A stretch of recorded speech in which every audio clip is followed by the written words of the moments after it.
Hey everybody, today we're going to be looking at Logic's drummer track, and we're going to be exploring how to make it sound completely better than the default patches. We're going to be doing that with the producer kits.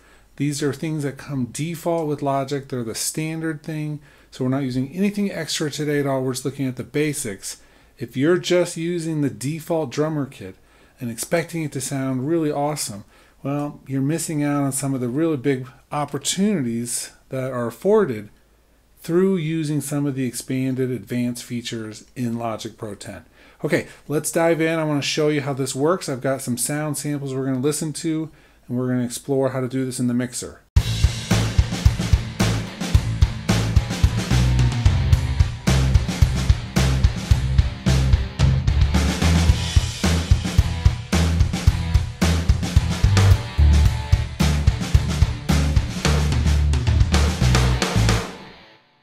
Okay, so what we're going to do is be looking at the drummer track.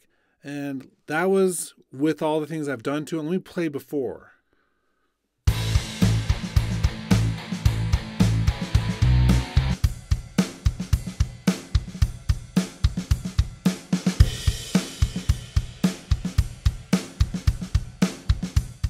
Okay, so it doesn't sound horrible, but it definitely is a little bit softer, less impactful. There's less going on with it. And so what I want to do is show you, first of all, in the library, we're going to go to the producer kits. What the producer kit does is expand all of the different microphones and parts of the drum kit onto different tracks, so that way we can process everything individually.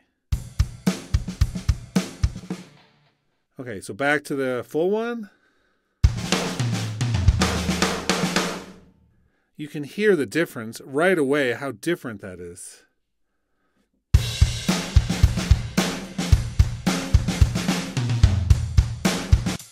Okay, so let's expand it out. There's a little arrow in the mixer to do that, or there's an arrow up in the actual track view that you can do this with. And then you'll see that there's some default effects already in there.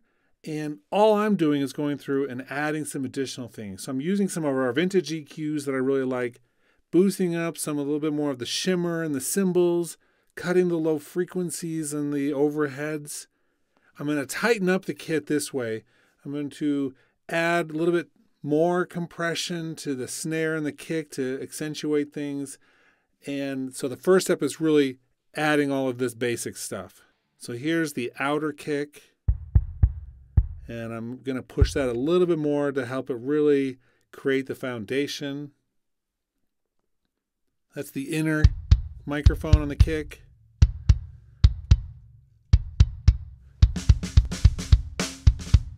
Putting on a EQ on the top snare, just boosting up some of the upper frequencies of it. Add a little bit of space around it.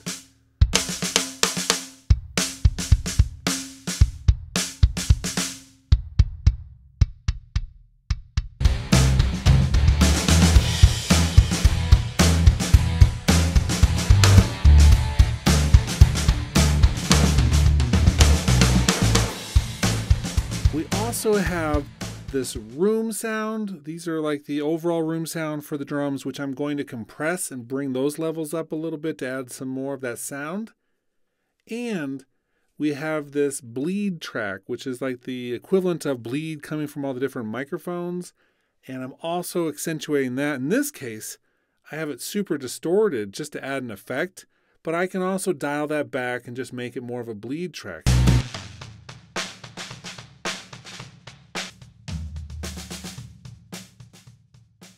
But adding the distortion, I think, is actually a creative way to add some edge to the drums without having to add it to the entire drum kit. So I'm doing a lot with the room, a lot with the bleed. I'm doing compression, EQ on some of the individual tracks just to get all those levels right. Those are kind of the main things I'm doing to this to make it sound like I want it to. After I get the drums how I want them to play better with the overall mix. And so I'm taking this bass track, and with the bass, I'm putting compressor on it.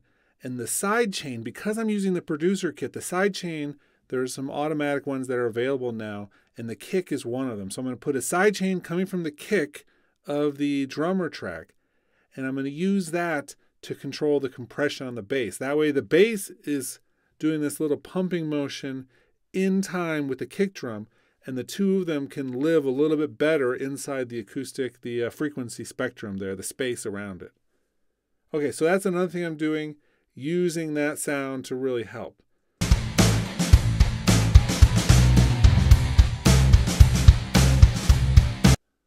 In addition to having the side chain working with the bass, I'm also using the groove track so that the bass part is following the timing of the drums.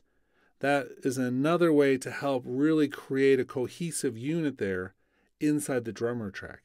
So I've got the drum set as the groove master, and the bass and the guitar part are following it in terms of timing.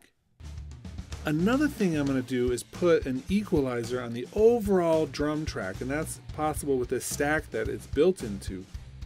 I'm going to do the side only processing, and you can see the curve I've got. It's actually boosting up a little bit in the mids and a little bit in the high frequencies, but that's only doing it to the side parts of the sound. So not the kick as much, not really the snare. This is just some of the ambience that is around the kit, and so it helps widen this out and make it more interesting and gives it a bigger stereo image in some ways that really matches with the rest of the song. And so that's really important too.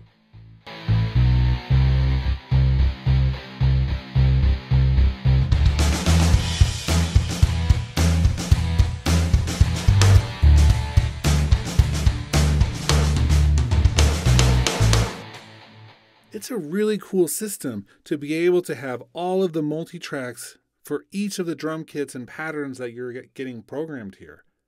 That means you can do all of the individual track compression and all the other effects. You can put reverb on individual parts too. That's another thing I didn't really do here because I'm using the room sound more instead of adding, simulated reverb. I can get a bigger sound using just the individual instrument itself. So that's a great thing about the whole system. You never have to actually just take the default sound as it is. You can always come through here and get the exact sound that you want. In fact, one of the best things about this whole drummer system in the first place is that many of the drum sounds are a little bit more natural and pure as they would be recorded from the kits themselves. So instead of really beefing it up and making it sound larger than life and committing to that sound for these, it gives you something a little bit more in the middle of the road. And then you can go for a more pure sound, you can go for a more outrageous sound, you can do whatever you want inside this whole mix process. So it gives you more options in the long run than pre-programming how it should sound from the get-go. Okay, hope this was useful for you. I hope that seeing this a little bit in action inspires you to come in and start mixing your drums, not just letting the basic stereo output of the drummer track be what you use all the time. Come in, experiment, figure out what makes sense for your particular song, and then run with it. Okay, that's it. We're going to do some more videos, obviously. We are always doing more videos. Make sure you share, subscribe, like. And I guess that's it for today. Talk to you all later.